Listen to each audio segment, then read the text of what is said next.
ఇది రెండో పెళ్లి. కానీ ఇది జరగాలంటే నాకు కొన్ని కండిషన్స్ ఉన్నాయి. పాయింట్ నెంబర్ 1, మనిద్దరి మధ్య ఏ రకమైన సంసార బంధం ఉండదు. సారీ.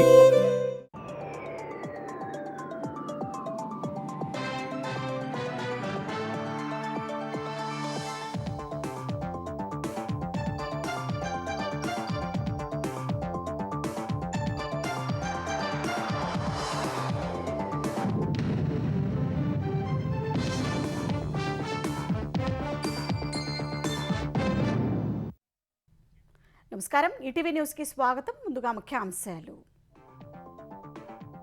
అమెరికాతో మధ్యంతర ఒప్పందానికి సిద్ధమైన ఇరాన్. 60 రోజులు ఉంటుందన్న అరాక్చి, 24 గంటల్లోనే ఖరారయ్యే అవకాశం ఉందన్న పాక్.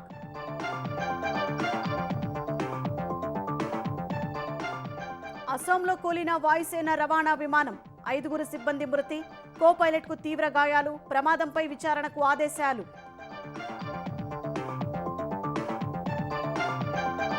రేపటి నుంచి ఈ నెల 16 వరకు చంద్రబాబు సింగపూర్ పర్యటన. పెట్టుబడుల సాధన, అమరావతి నిర్మాణంపై చర్చించనున్న ముఖ్యమంత్రి.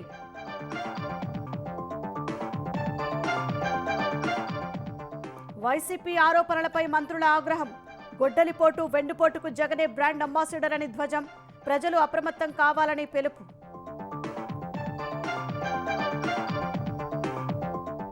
హైదరాబాద్ సహా తెలంగాణలో పలు చోట్ల వర్షాలు.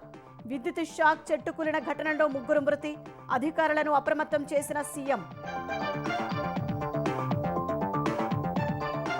తెలంగాణలో ఈ నెల 15 నుంచి విద్యార్థులకు అల్పాహారం. తొలుత కొన్ని ప్రభుత్వ బడులు, కాలేజీల్లో అమలు. దశల వారీగా విస్తరణ.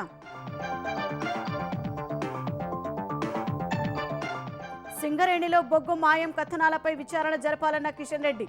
సీఎం రేవంత్ రెడ్డికి లేఖ. సిబిఐ విచారణకు హరీష్ రావు డిమాండ్.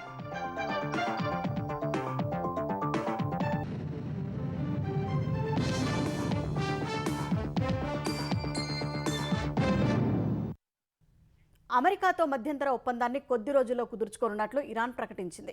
ఇది 60 రోజుల అమల్లో ఉంటుందని ఇరాన్ విదేశాంగ మంత్రి అబ్బాస్ అరాక్చి చెప్పారు. అణు నిల్వలు, ఆర్థికాంక్షల ఎత్తివేతపై అమెరికాతో చర్చిస్తామని వివరించారు. ఇరాన్తో ఒప్పందం 80 నుంచి 85% కుదిరే అవకాశం ఉందని అమెరికా వెల్లడించింది. ఒప్పందం 24 గంటల్లోనే కుదిరే అవకాశం ఉందని పాకిస్తాన్ ప్రధాని పేర్కొన్నారు.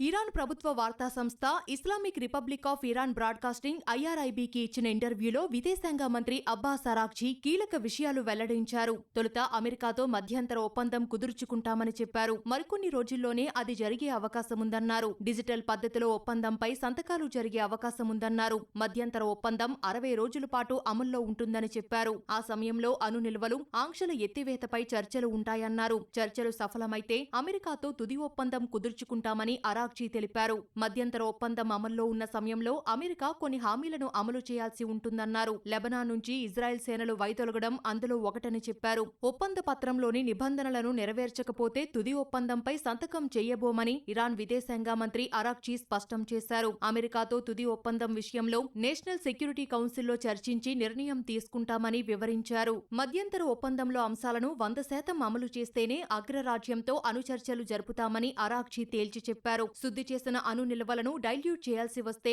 అది తమ భూభాగంలోనే చేపడతామన్నారు. హర్ముజ్ జలసంధిని ఒమన్తో కలిసి సంయుక్తంగా నిర్వహిస్తామని అరాక్చి చెప్పారు. అక్కడ సర్వీసు ఫీజు వసూలు చేయాలన్నది తమ ఆలోచనగా ఉందన్నారు. అయితే మధ్యంతర ఒప్పందానికి అమెరికా కట్టుబడి ఉండకపోవచ్చని అరాక్చి అనుమానం వ్యక్తం చేశారు. దేశ భద్రత కోసం ఐరాస సహా ఇతర అంతర్జాతీయ కూటములపై ఆధారపడబోమని తేల్చి చెప్పారు. తమ వద్ద ఉన్న సైనిక శక్తితోనే దేశాన్ని రక్షించుకుంటామని అబ్బాస్ అరాక్చి తెలిపారు.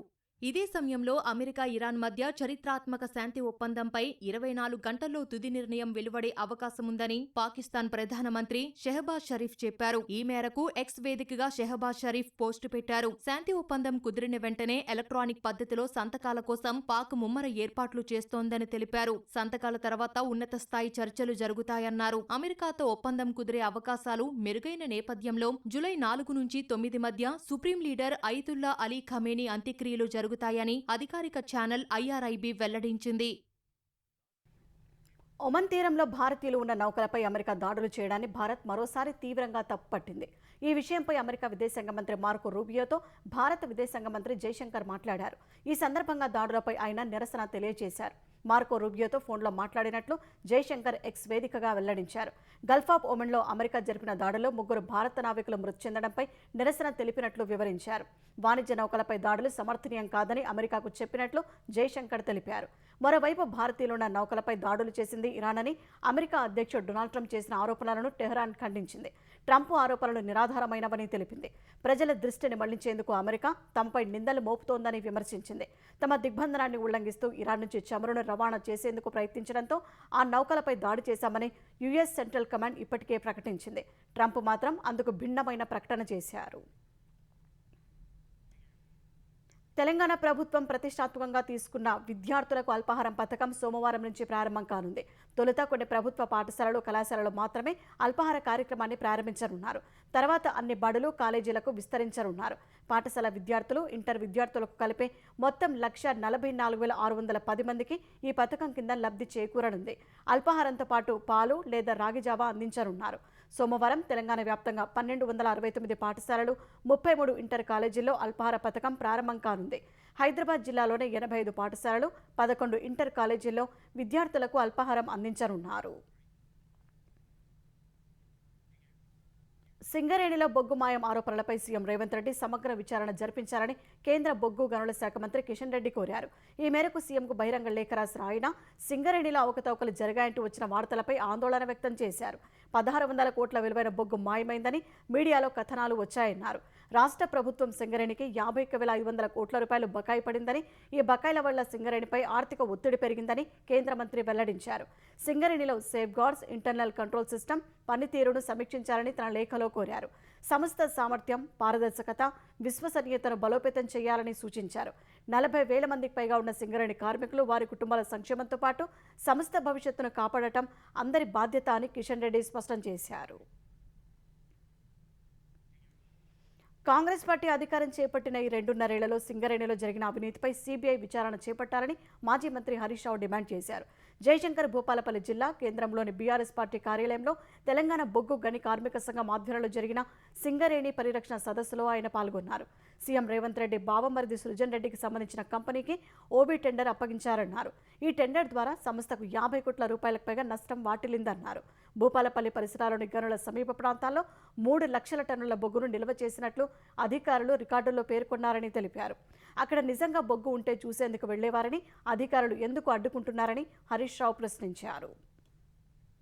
సింగరేణి పుట్టినప్పటి నుంచి మొన్న కాంగ్రెస్ వచ్చేదాకా ఓబీ టెండర్లలో సైట్ విజిట్ సర్టిఫికెట్ అనే పద్ధతే లేదు. ఎవరైనా టెండర్ వేయాలంటే బొగ్గుబాయి మీదకి పోయి చూసొచ్చి ఆ జనరల్ మేనేజర్ దగ్గర నేను సైట్ చూసినా అని సర్టిఫికెట్ తెచ్చుకుంటేనే టెండర్ వేయాలి. కాంగ్రెస్ ఏం చేసింది, సైట్ విజిట్ సర్టిఫికెట్ పెట్టి వాళ్ళు అనుకున్న వాళ్ళకే జిఎం సర్టిఫికెట్ ఇస్తారు. వేరే వాళ్ళు ఎవరైనా వస్తే సైట్ విజిట్ సర్టిఫికెట్ వాళ్ళకి ఇయ్యరు. దాంతో ఏమైంది, ఇద్దరికో ముగ్గురికే సర్టిఫికెట్ ఇస్తే వాళ్ళు అనుకున్న ఆ ముగ్గురే ఎక్సెస్ టెండర్ వేసి 1,000 కోట్ల రూపాయలు సింగరేణికి నష్టం చేసింది. అడ్డగోలు హామీలిచ్చి రేవంత్ రెడ్డి గద్దెనెక్కారని బీఆర్ఎస్ కార్యనిర్వాహక అధ్యక్షుడు కేటీఆర్ విమర్శించారు. వేములవాడ, సిరిసిల్లలో పర్యటించిన ఆయన ప్రభుత్వం తీరుపై మండిపడ్డారు. జగిత్యాల జిల్లా వేములవాడలో కార్యకర్తలు నిర్వహించిన సమావేశంలో కేటీఆర్ పాల్గొన్నారు. కాంగ్రెస్ పాలనలో అన్ని వర్గాలు ఇబ్బందుల్లో ఉన్నాయని విమర్శించారు.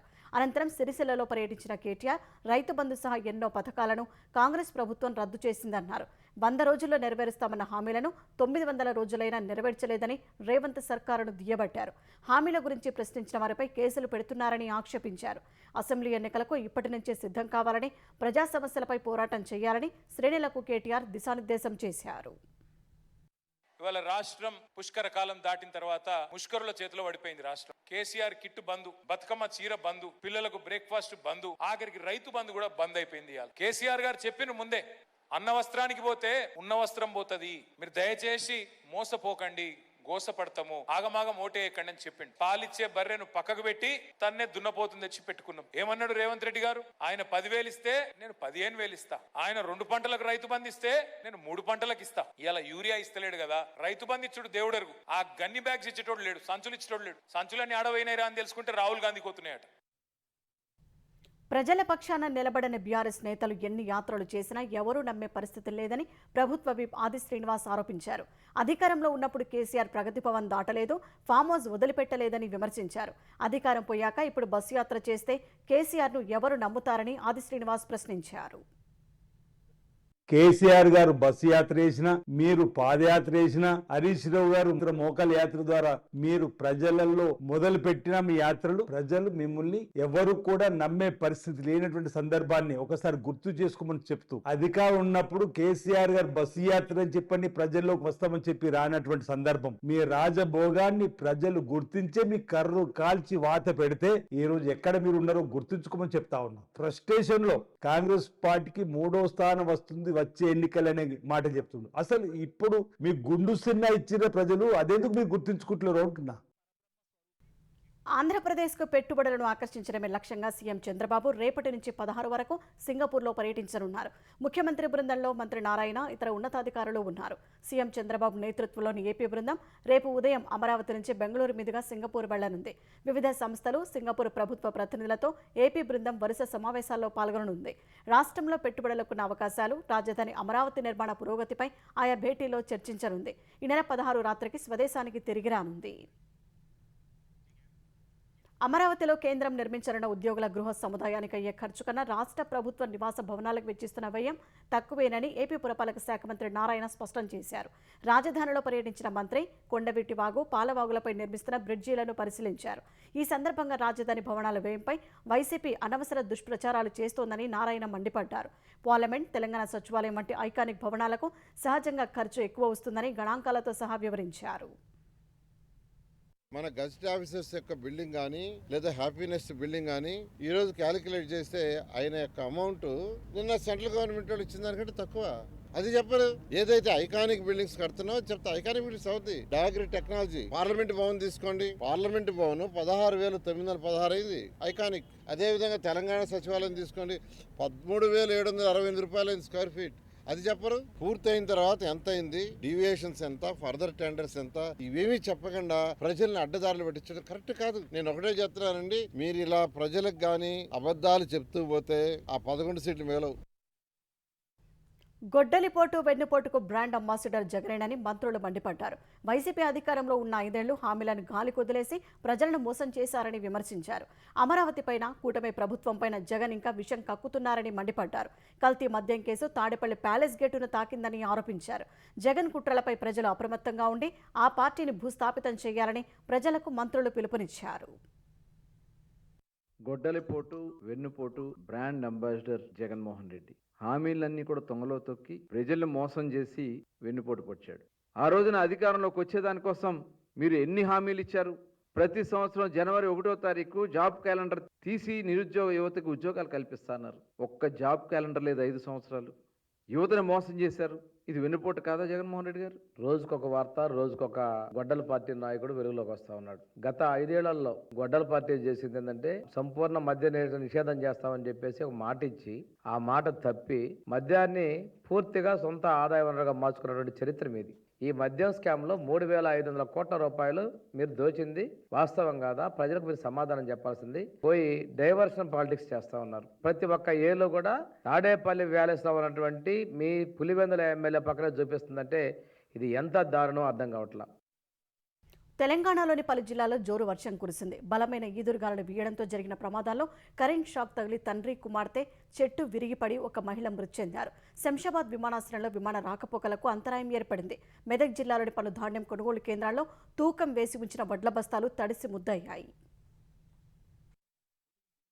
నైరుతి రుతుపవనాల రాకతో హైదరాబాద్ సహా పలు జిల్లాల్లో వర్షం పడింది. జూబ్లీహిల్స్, బంజారాహిల్స్, అమీర్పేట, సనత్ నగర్, పంజాగుట్ట, బోరబండ, కూకట్పల్లిలో వర్షం కురిసింది. షాద్నగర్లో వర్షానికి జాతీయ రహదారిపై నీరు నిలిచింది. జోరువాన, ఈదురుగాలుల కారణంగా శంషాబాద్ విమానాశ్రయంలో విమాన రాకపోకలకు అంతరాయం ఏర్పడింది. ప్రతికూల వాతావరణం వల్ల 9 విమానాలను అధికారులు దారి మళ్లించారు. రంగారెడ్డి జిల్లా చేవెళ్లలో అర్ధరాత్రి కురిసిన భారీ వర్షంతో దేవరంపల్లిలో ఈసీవాగు పొంగి పొర్లుతోంది. మెదక్ జిల్లా చిన్నశంకరంపేట మండలం కామారంలోని కొనుగోలు కేంద్రంలో 2 లారీల ధాన్యం వర్షానికి తడిసిపోయింది. కొల్చారం మండలం కొంగోడు కొనుగోలు కేంద్రంలో తూకం వేసిన 3 లారీల ధాన్యం కూడా వర్షానికి తడిసినట్లు సమాచారం. ధాన్యం దెబ్బతింటుందని రైతులు ఆందోళన వ్యక్తం చేస్తున్నారు.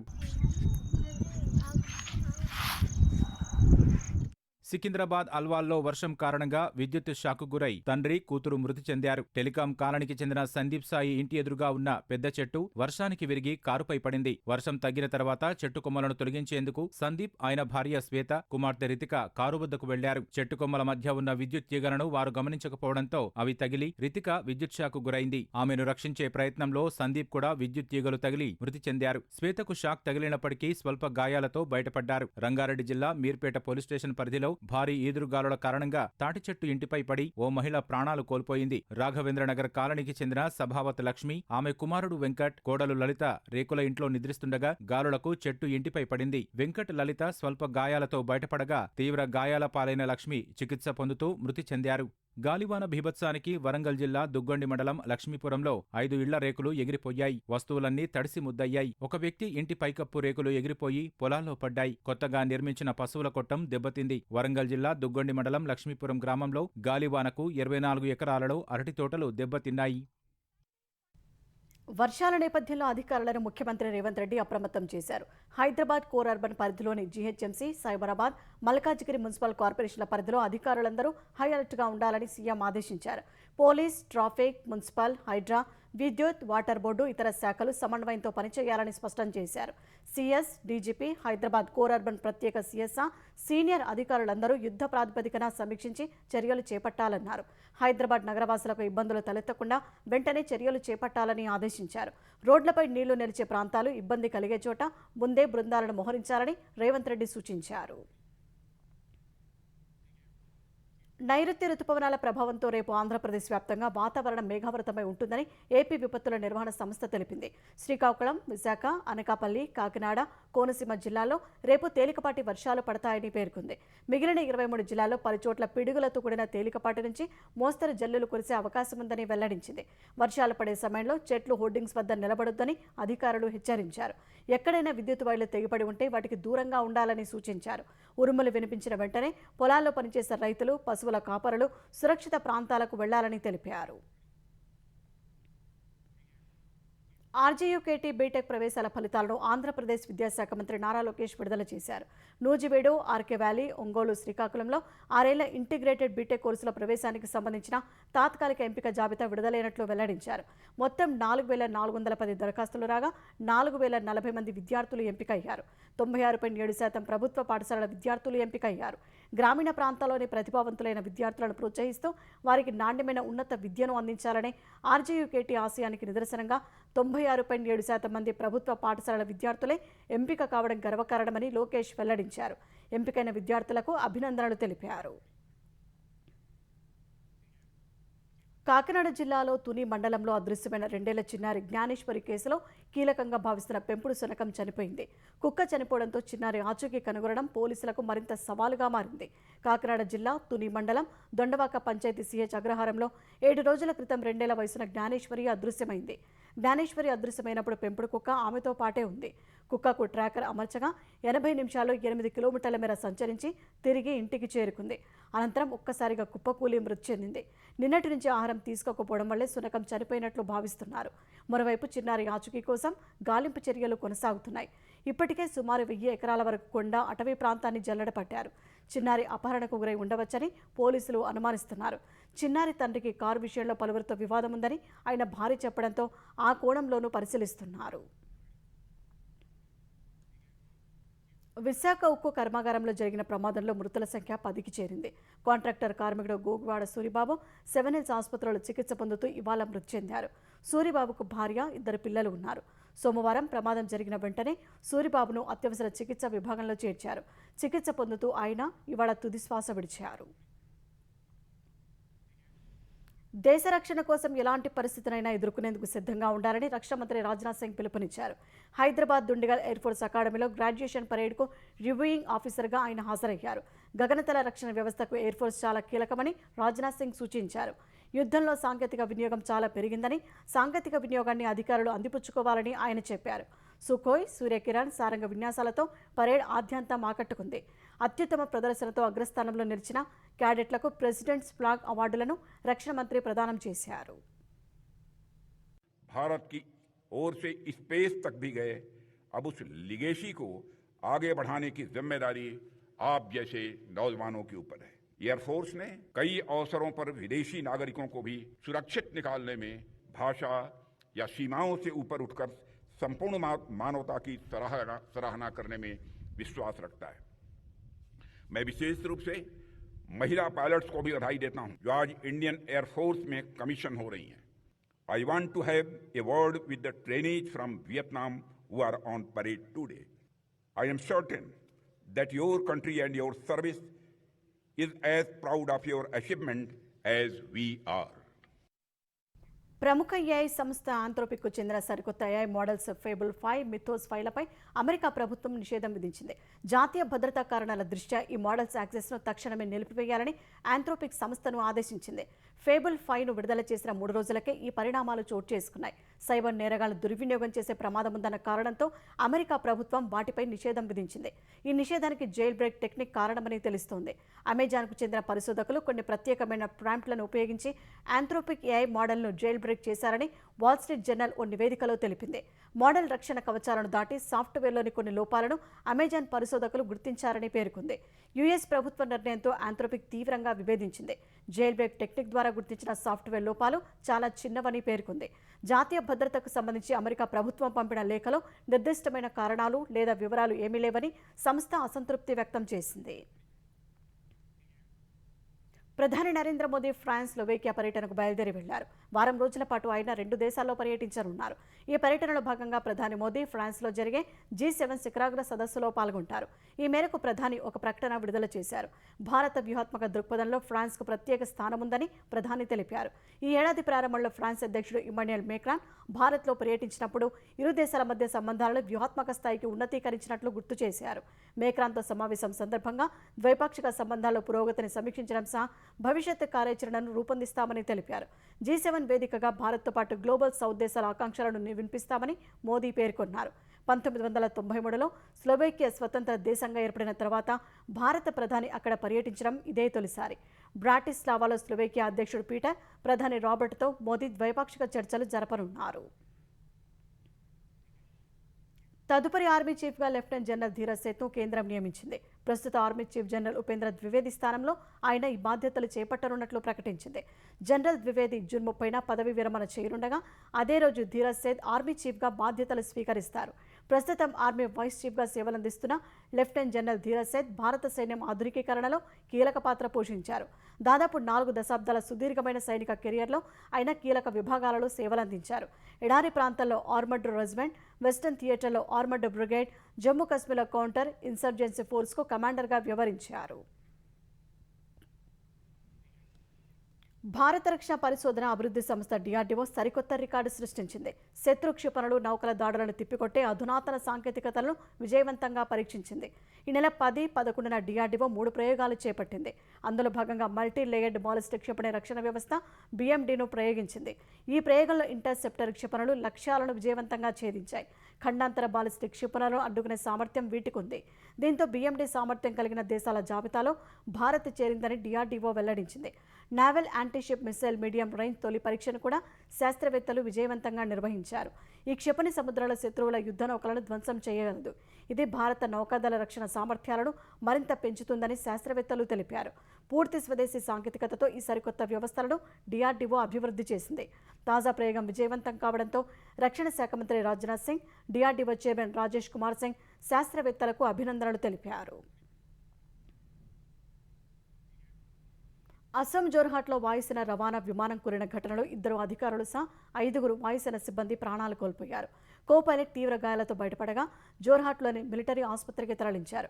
అస్సాం జోర్హాట్ వైమానిక స్థావరంలో ఈ ఉదయం 10 గంటల సమయంలో ఆంటోనోవ్ AN-32 సైనిక రవాణా విమానం ల్యాండ్ అవుతుండగా కూలిపోయింది.